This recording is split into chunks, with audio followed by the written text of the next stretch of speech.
నమస్కారం ప్రజలారా, మా యూట్యూబ్ ఛానల్. నా పేరు రాజు. ఈరోజు డిబేట్ చూసుకుంటే కాళేశ్వరం ప్రాజెక్టు కాళేశ్వరం ప్రాజెక్టు వల్ల నష్టమా లాభమా? కేసీఆర్ ప్రతిష్టాత్మకంగా కాళేశ్వరం ప్రాజెక్టు కట్టాడు. 1,00,000 కోట్లు దానికి ఖర్చు అయిందని అందరూ చెప్పుకుంటున్నారు. అది దాని పరిస్థితి ఏమి అని నిన్న హరీష్ రావు గారు ఒక కాళేశ్వరం ప్రాజెక్టు గురించి డీటెయిల్స్ వివరిస్తున్నాడు. హరీష్ రావు గారు చెప్పిన దాని ప్రకారం కాళేశ్వరం ప్రాజెక్టు ఎట్లాంటిది, కాంగ్రెస్ ప్రభుత్వం దాని మీద కావాల్సిందే ఏమన్నా దుష్టప్రచారం చేస్తుంది అని హరీష్ రావు గారు అంటున్నారు. కాంగ్రెస్ ప్రభుత్వం చేసేటి అన్ని తప్పుడు ప్రచారాలు. కాళేశ్వరం ప్రాజెక్టు అనేది తెలంగాణ ప్రాంతానికి చాలా మేలైంది అని మన హరీష్ రావు గారు చెప్తున్నారు. హరీష్ రావు గారు చెప్పే మాటలు నిజాలా? కాంగ్రెస్ ప్రభుత్వం చేసేటి తప్పుడు ఆరోపణలు కూడా మనం చూద్దాం. తెలంగాణ కల్పతరు కాళేశ్వరం ఇంజనీరింగ్ అద్భుతమని సిడబ్ల్యూసీనే చెప్పింది. తుమ్మిడి ఎట్టి దగ్గర ప్రాజెక్టుకు మహారాష్ట్ర ప్రభుత్వం సస్మేరా.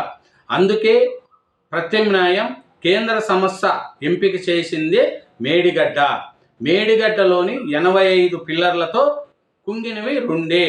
హరీష్ రావు గారు ఏం చెప్తున్నారంటే, మేడిగడ్డలో మొత్తం 85 పిల్లర్లు ఉన్నాయి, దాంట్లో కుంగినేటి 2 కాబట్టి దీని మొత్తం కాళేశ్వరం అంతా కుంగిపోయినట్టు కాంగ్రెస్ ప్రభుత్వం తప్పుడు ప్రచారం చేస్తుంది అని చెప్తున్నారండి.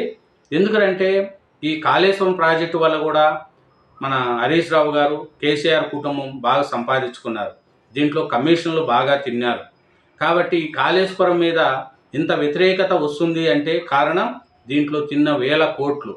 ఇన్ని కోట్లు కాదు కదండి, అన్ని కోట్లు ఈ బీఆర్ఎస్ ప్రభుత్వంలో హరీష్ రావు గారు కానీ, కేటీఆర్ గారు కానీ, కేసీఆర్ గారు కానీ అందరూ వాటాలు దీంట్లో సంపాదించుకున్నారు.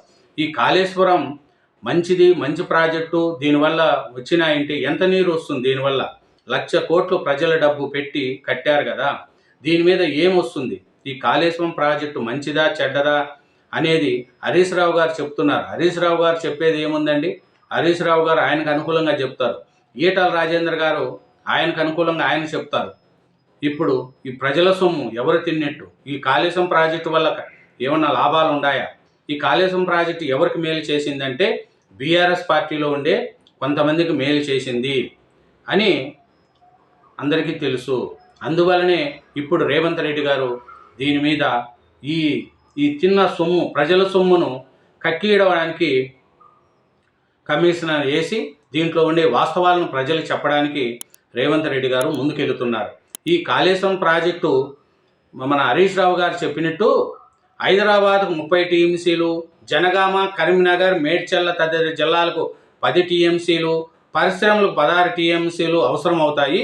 వీటిని కాళేశ్వరం జలాలు వినియోగించుకోవచ్చు అని హరీష్ రావు గారు చెప్తున్నారు. కానీ కాళేశ్వరం ప్రాజెక్టే మేడిగడ్డ దగ్గర కూలిపోతూ ఉంటే ఇంకా నీళ్ళు ఎక్కడ ఉంటాయి? 1,00,000 కోట్లు కట్టి ప్రాజెక్టు 5 ఏళ్ళు కాలేదు ప్రాజెక్టు కట్టి, అప్పుడే ప్రాజెక్టు దెబ్బతినిందంటే ఎంత నాచరకంగా ప్రాజెక్టు అప్పుడు కట్టింటారు, దాని కకృతి ఎంత తినేసింటారు. 1,00,000 కోట్ల ప్రాజెక్ట్ అండి అది. అట్లాంటి ప్రాజెక్టులలో ఎంత అవినీతి జరిగింది? దీనికి ఎవరు బాధ్యతలు? హరీష్ రావు గారు, కేసీఆర్ గారు, కేటీఆర్ గారు వీళ్ళే బాధ్యతలు అవుతారు. ఎందుకంటే వాళ్ళ ఫ్యామిలీనే కదా మొత్తం తెలంగాణ. తెలంగాణ అంటే కేసీఆర్ గారి ఫ్యామిలీనే.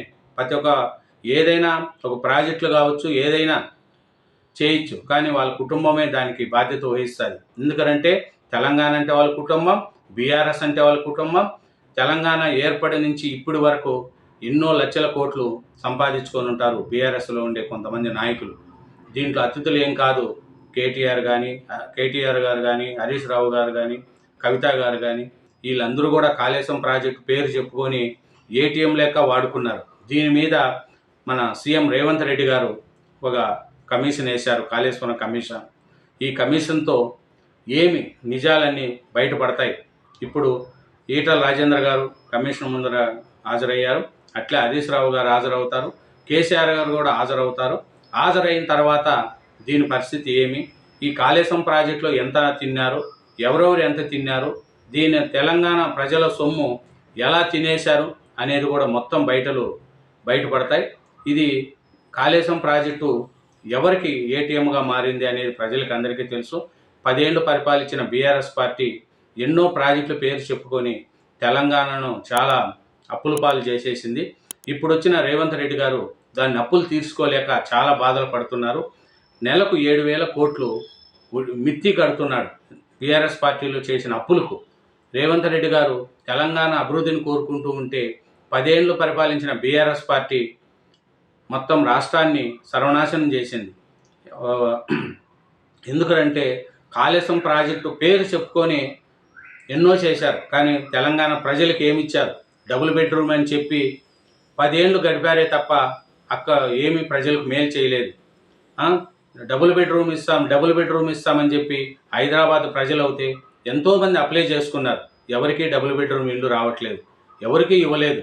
ఇప్పుడు వచ్చిన సీఎం రేవంత్ రెడ్డి గారు ఇందిరమ్మ పేరుతో ఇండ్లు ఇస్తూ పేద ప్రజల గుండెల్లో నిలిచిపోతున్నాడు మన సీఎం రేవంత్ రెడ్డి గారు. ఎందుకంటే పేద ప్రజలు ఎలా ఉంటారో రేవంత్ రెడ్డి గారికి తెలుసు. కాళేశ్వరం ప్రాజెక్టు కొట్టి కోట్లు సంపాదించుకున్న బీఆర్ఎస్ పార్టీలో ఉండే వీళ్ళు ప్రజల సొమ్ముతో ఎలా కాళేశ్వరం ప్రాజెక్టు కుంగిపోయిందో ప్రజలకు అందరికీ తెలుసు. అట్లాంటి ఇప్పుడు రేవంత్ రెడ్డి గారు దాని మీద కమిషన్ వేశారు.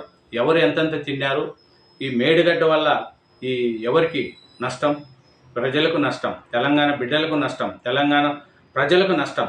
ఎందుకంటే ప్రతి ఒక్క పైసా తెలంగాణ పైసలే, తెలంగాణ ప్రజల పైసలే.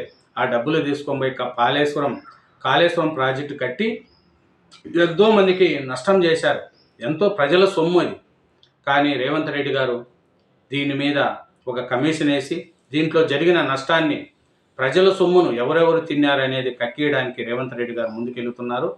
రేవంత్ రెడ్డి గారు చేస్తున్న ఈ కార్యక్రమం తెలంగాణ ప్రజలకు మంచే జరుగుతుంది.